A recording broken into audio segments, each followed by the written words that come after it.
यच्च किंचित जगत सर्वं दृश्यते श्रूयते पिवा अंतर्बहिश्च तत्सर्वं व्याप्य नारायणः स्थितः। इस संपूर्ण जगत में जो कुछ भी देखा और सुना जाता है उसके अंदर और बाहर नारायण व्याप्त होकर स्थित हैं। नारायण कहां है, यह प्रश्न उठ सकता है, लेकिन असल में प्रश्न यह होना चाहिए कि नारायण कहां नहीं है। बहुत लोग पूछते हैं कि भगवान कहां है, परंतु सही प्रश्न यह होना चाहिए, भगवान कहां नहीं है। कोई ऐसी जगह बताओ जहां भगवान न हो। यही इस मंत्र का तात्पर्य है। यदि कोई पूछे कि भगवान कहां है, तो उसे दिखाना चाहिए कि भगवान कहां नहीं है। भगवान सर्वव्यापक हैं, सर्वत्र विद्यमान है। शंकराचार्य ने भी कहा है कि भगवान सब जगह व्याप्त हैं। कभी दर्शन शास्त्र में जड़ और चेतन की चर्चा होती थी, पर अब विज्ञान ने सिद्ध कर दिया है कि वास्तव में कुछ भी जड़ नहीं है। अणुयुग में जड़वाद का अंत हो चुका है। अब जड़वाद के लिए कोई स्थान नहीं है। कुछ अणुओं को फोड़कर उसमें मौजूद ऊर्जा को जाना जा सकता है और कुछ अणुओं को फोड़ा नहीं जा सकता। यह मानव की सीमा है, पर यह सिद्ध हो चुका है कि प्रत्येक अणु में ऊर्जा है। मार्क्स के समय अणु जड़ माना जाता था, इसलिए उसने मैकेनिकल मटेरियलिज्म और डायलेक्टिकल मेथड को स्थापित किया। इसी पर उनका पूरा तत्व ज्ञान आधारित है और वे इसी के बारे में सबको पढ़ाते और बताते रहे। परंतु अब विज्ञान ने सिद्ध कर दिया है कि अणु जड़ नहीं रहा। यदि अणु को जड़ मानकर बनाई गई डायलेक्टिकल पद्धति को तुम अब सिद्ध करके दिखा सको तो करो। यदि वह पद्धति गलत हो चुकी है तो उस पर आधारित जीवन शैली, विचारधारा और संस्कृति सब कुछ गलत है। अब यह सिद्ध हो गया है कि हर परमाणु में चैतन्य है। एक भी परमाणु जड़ नहीं है। परमाणु में चैतन्य है। इसे तुम भगवान मानो या न मानो, यह अलग बात है। पर अब कुछ भी जड़ नहीं रहा और जड़वाद की धारणाएं समाप्त हो चुकी हैं। केम्पफोर्ड जैसे वैज्ञानिक अपनी पुस्तकों साइंस टुडे एंड टुमारो और फ्रस्ट्रेशन इन साइंस में लिखते हैं कि आगे का शोध केवल आध्यात्मिक होना चाहिए, क्योंकि अब कुछ भी जड़ नहीं रहा। भगवान सर्वव्यापक है। जिस वस्तु की उत्पत्ति होती है उसका विनाश भी होता है। यह न्याय दर्शन का सिद्धांत है। इसी दृष्टिकोण से लिखा गया एक विचार महिम्न स्तोत्र में प्रस्तुत है। अजन्मानो लोका किम वयववन्तोपि जगताम अधिष्ठातारम किम भव विधिर्नादृत्य भवति अनीशो वा कुर्याद्भवन जनने कह परिकरो यतो मंदास्त्वां प्रत्यमर्वर संशयरत इमे। हमारा शरीर पंच भौतिक यानी पंच महाभूतों पृथ्वी, जल, अग्नि, वायु, आकाश से बना है। इस विषय में कुछ शास्त्रों में संशय भी है। तर्क यह दिया जाता है कि पंच महाभूतों में दो तत्व अदृश्य हैं और तीन दृश्य। दृश्य और अदृश्य का संयोग भी अदृश्य ही होना चाहिए। चेतना, चैतन्य सब में है, लेकिन उसकी सूक्ष्मता के कारण उसका अनुभव नहीं होता। हमारा शरीर पंच भौतिक यानी पंच महाभूतों पृथ्वी, जल, अग्नि, वायु, आकाश से बना है। इस विषय में कुछ शास्त्रों में संशय भी है। तर्क यह दिया जाता है कि पंच महाभूतों में दो तत्व अदृश्य हैं और तीन दृश्य। दृश्य और अदृश्य का संयोग भी अदृश्य ही होना चाहिए। आकाश अदृश्य है और पृथ्वी दृश्य है। क्या पृथ्वी और आकाश का संयोग दृष्टिगोचर होता है? यदि शरीर पंच भौतिक होता तो उसका संयोग भी अदृश्य होता, लेकिन शरीर दृष्टिगोचर है। इसका अर्थ है शरीरम न पंच भौतिकम। शरीर पंच भौतिक नहीं है। यह वास्तविक सिद्धांत नहीं है, बल्कि पूर्व पक्ष है। हमारे न्याय शास्त्री बिना सिद्ध किए कुछ नहीं मानते। पहले तर्क देते हैं, फिर उसे प्रमाणित करते हैं। यदि आप न्याय कुसुमांजलि पढ़ें तो आप में कोई नास्तिकता शेष नहीं रहेगी। परंतु इस ग्रंथ को समझने के लिए 12 वर्षों तक न्याय शास्त्र का अभ्यास आवश्यक है। इसमें जो शंका समाधान है वह आज की दुनिया में कहीं भी उपलब्ध नहीं है। हर महाभूत और विश्व का कारण सूक्ष्म होता है। 5 महाभूतों से शरीर निर्मित होता है। पंच महाभूतों की उत्पत्ति कैसे हुई, इसके लिए कहा गया है तस्मात् वायो। यहां तस्मात् का अर्थ भगवान है। जो उत्पन्न हुआ है उसे कार्य कहते हैं, और जो उत्पत्ति में सहायक होता है उसे कारण कहते हैं। पृथ्वी का कारण क्या है? जल। जल पृथ्वी से सूक्ष्म है। सूक्ष्मता किसे कहते हैं? वैज्ञानिक दृष्टि से सूक्ष्म कपड़े से छना पाउडर सूक्ष्म कहलाता है, लेकिन वह कागज पर रखो तो पार नहीं होता, जबकि जल कागज पर रखो तो नीचे जाता है। कागज के परमाणुओं के बीच जो आकाश है, उसमें से जल पार हो जाता है। इसका अर्थ जल पाउडर से भी सूक्ष्म है। पृथ्वी तत्व सूक्ष्म है। जल तत्व पृथ्वी से भी सूक्ष्म है। जल का कारण क्या है? तेज है, अग्नि है। शांत जल में सूर्य की किरणें नीचे तक जाती हैं, लेकिन जल तनिक भी हिलता नहीं। जल सूक्ष्म है, परंतु उसके दो परमाणुओं के बीच से तेज प्रविष्ट होता है और जल स्थिर रहता है, इसलिए तेज जल से सूक्ष्म है। तेज तत्व से वायु तत्व सूक्ष्म है, क्योंकि सूर्य के प्रकाश में वायु घूमती है, फिर भी उसका छाया नहीं पड़ता। क्यों? वायु तेज के दो परमाणुओं के बीच से गुजरती है। जब हम प्रकाश में चलते हैं तो हमारी छाया बनती है, क्योंकि हमने तेज के परमाणु हटाए। वायु की छाया नहीं बनती, क्योंकि वह तेज के परमाणुओं के मध्य से गुजरती है। तेज से वायु सूक्ष्म है, वायु से आकाश सूक्ष्म है और आकाश से परमात्मा सूक्ष्म है। अंग्रेजी में कहते हैं मैटर इज पोरस। जड़ पदार्थ छिद्र युक्त होता है। उदाहरण के रूप में, यदि आप टेबल के पटरे में कीलें ठोकते हैं तो कीलें भीतर चली जाती हैं, लेकिन टेबल की चौड़ाई नहीं बढ़ती। इसका कारण यह है कि पटरे के परमाणुओं के बीच जो रिक्त स्थान छिद्र है, उसमें आकाश व्याप्त है। कील को भीतर जाने के लिए वही स्थान उपलब्ध है। इसलिए आज का विज्ञान कहता है मैटर इज पोरस, पदार्थ छिद्र युक्त है। यदि आप पानी में तौलिए का सिरा रखेंगे तो नीचे का पानी तौलिए के ऊपरी भाग में चढ़ जाएगा। क्यों? क्योंकि पानी को ऊपर चढ़ने के लिए आकाश रिक्त स्थान है। आकाश सर्वव्यापी है और सूक्ष्म है। जिसने आकाश का निर्माण किया है वह आकाश से भी सूक्ष्म है। वेदांत में घटाकाश का दृष्टांत इसलिए दिया गया है, जैसे आकाश सर्वव्यापी है, वैसे ही भगवान भी सर्वव्यापी है। आकाश का कोई आकार नहीं है, फिर भी उसका आकार प्रतीत होता है। यदि हम एक घड़ा लें तो उसमें घड़े जितना आकाश प्रतीत होता है। हम कहते हैं कि दीवार बनाई गई है, लेकिन यह कोई नहीं कहता कि बीच में आकाश बनाया गया है। बाथरूम के आकाश और मंदिर के आकाश में कोई भेद नहीं है। इसका कारण यह है कि आकाश निर्लेप है। जैसे आत्मा निर्लेप है, वैसे ही आकाश भी निर्लेप है। यच्च किंचित जगत सर्वम, भगवान सर्वत्र हैं, यही सिद्धांत है। महाराष्ट्र के संतों के इतिहास में चांगदेव हुए हैं। उन्होंने बहुत तपस्या की। उन्होंने हर स्थान में भगवान को देखने का प्रयास किया।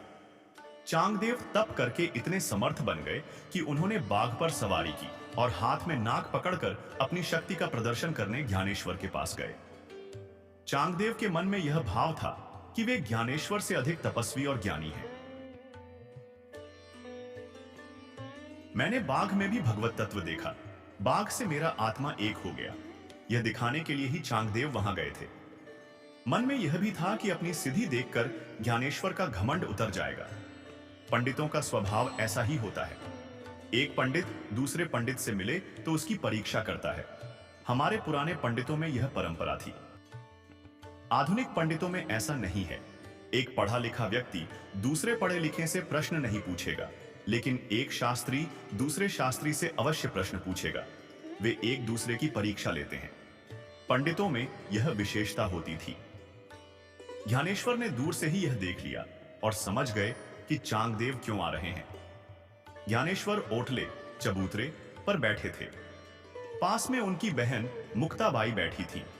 उन्होंने मुक्ताबाई से कहा, बहन, इतने बड़े तपस्वी चांगदेव आ रहे हैं तो हमें उनका सम्मान करने स्वयं उनके पास जाना चाहिए। चलो चलते हैं। इतना कहकर उन्होंने दीवार से कहा, चलो। इतना कहते ही दीवार चलने लगी। यह दृश्य देखकर चांगदेव तुरंत ही सब कुछ समझ गए। समझदार को समझाने की आवश्यकता नहीं पड़ती, वह तुरंत समझ जाता है। लेकिन जो ना समझ है उसे समझाना कठिन होता है।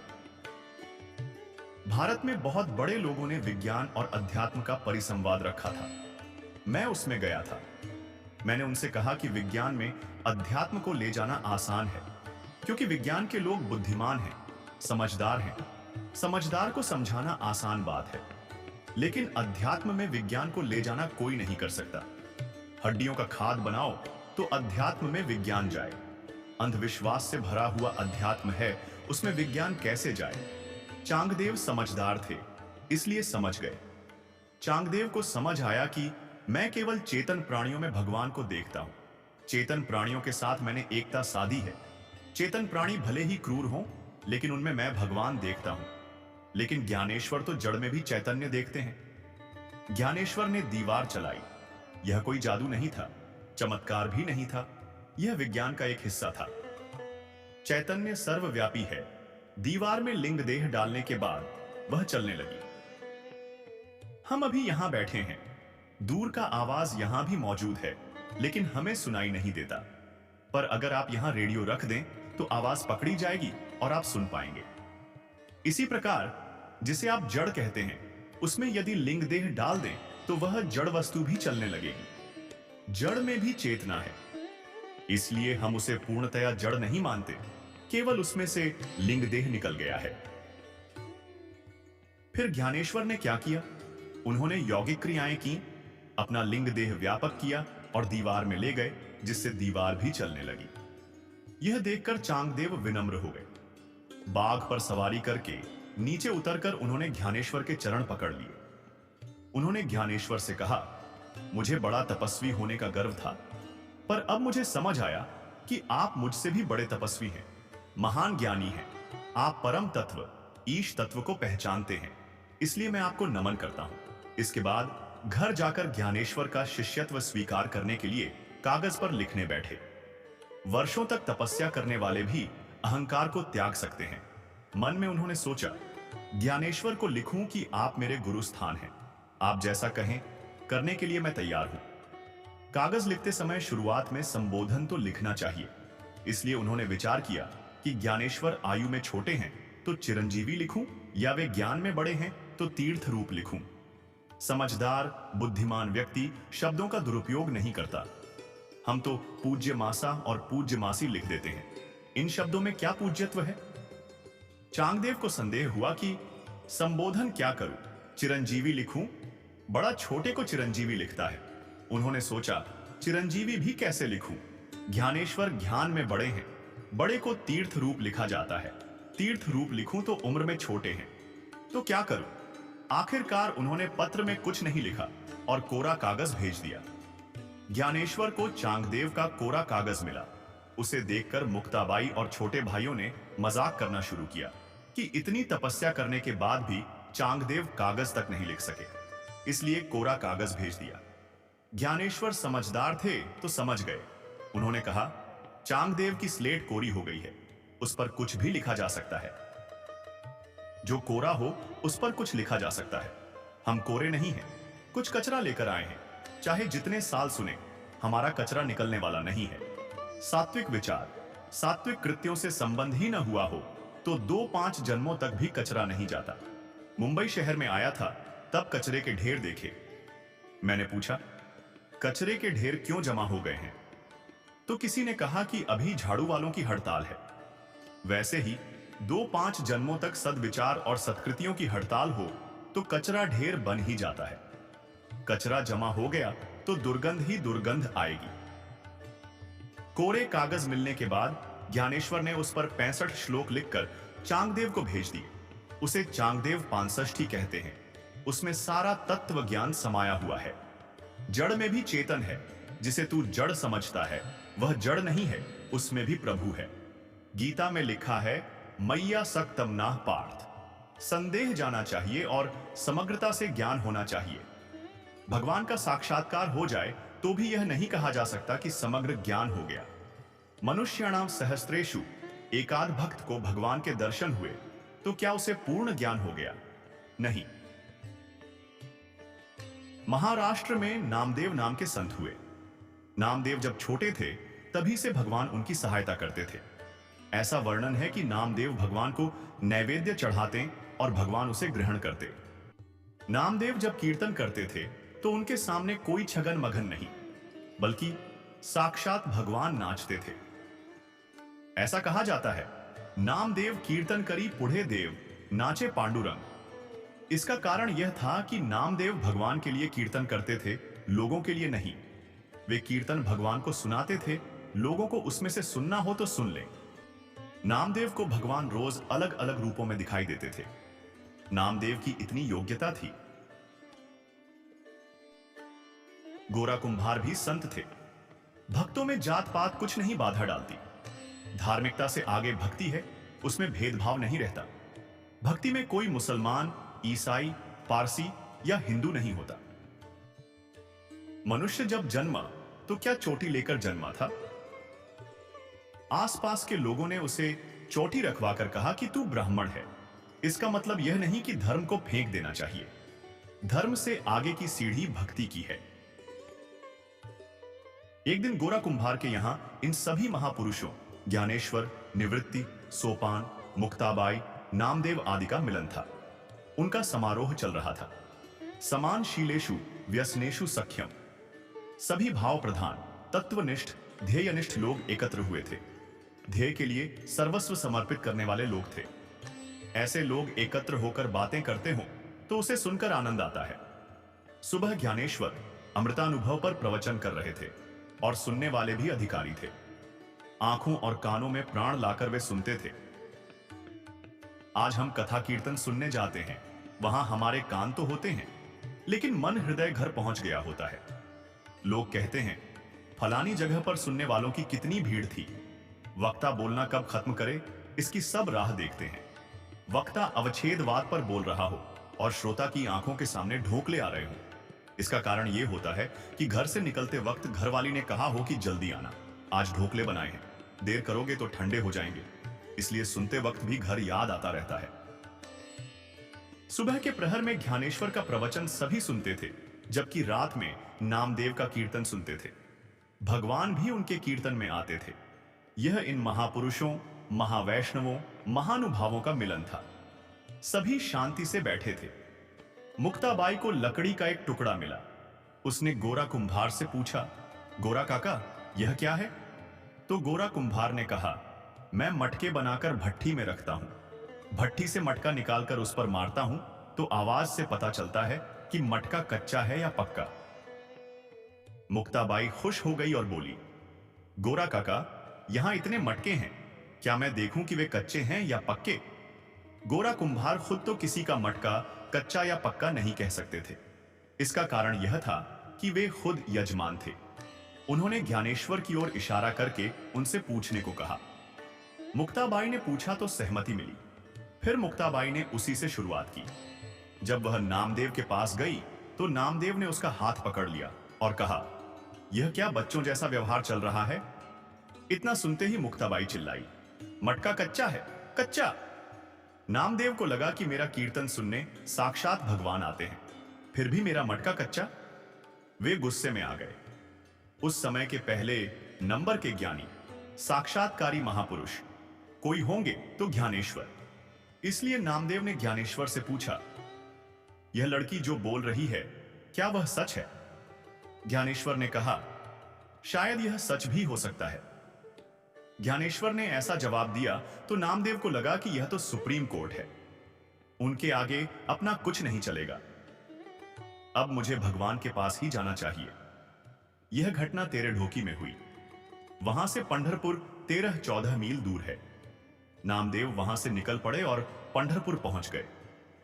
वे बेचैन थे कि मेरा मटका कच्चा है, ऐसा मुक्ताबाई जैसी लड़की कहती है, और ज्ञानेश्वर जैसे उस पर मुहर लगाते हैं। पंढरपुर में भगवान के सामने खड़े हो गए। भगवान से पूछा, यह कैसी परीक्षा चल रही है? परीक्षा लेनी हो तो लो, लेकिन मेरा मटका कच्चा कैसे? तुम तो मेरे साथ बात करते हो, फिर भी मेरा मटका कच्चा? भगवान ने कहा, यह मुक्ताबाई जैसी लड़की का किया हुआ काम नहीं है, मैंने ही यह किया। नामदेव ने पूछा, तो क्या मेरा मटका कच्चा है? भगवान बोले, तू तेरे ढौकी से यहां दौड़कर आया तो बीच में तेरे ढौकी से पंढरपुर तक क्या मैं नहीं था? फिर पांडुरंग भगवान ने उसे विसोबा खाचार के पास भेजा। भगवान ने कहा, यह लड़की जो बोल रही है, क्या वह सच है? ज्ञानेश्वर ने कहा, शायद यह सच भी हो सकता है। मुक्ताबाई ने पूछा, तो क्या मेरा मटका कच्चा है? भगवान बोले, तू तेरे ढौकी से यहां दौड़कर आया तो बीच में तेरे ढौकी से पंढरपुर तक क्या मैं नहीं था? फिर पांडुरंग भगवान ने उसे विसोबा खाचार के पास भेजा। नामदेव गांव में विसोबा की पूछताछ करने लगे, लेकिन कोई नहीं बताता था। थककर गांव के बाहर आए। वहां एक शिवालय दिखा। विश्राम करने के लिए नामदेव शिवालय में गए तो वहां एक अलग ही दृश्य दिखा। अंदर एक व्यक्ति पैर लंबे करके सो रहा था और उसने अपने पैर शिवलिंग पर रखे थे। शायद उसे ऊंचे पैर रखकर सोने की आदत होगी, ऐसा नामदेव को लगा। लेकिन यह कैसे चलेगा?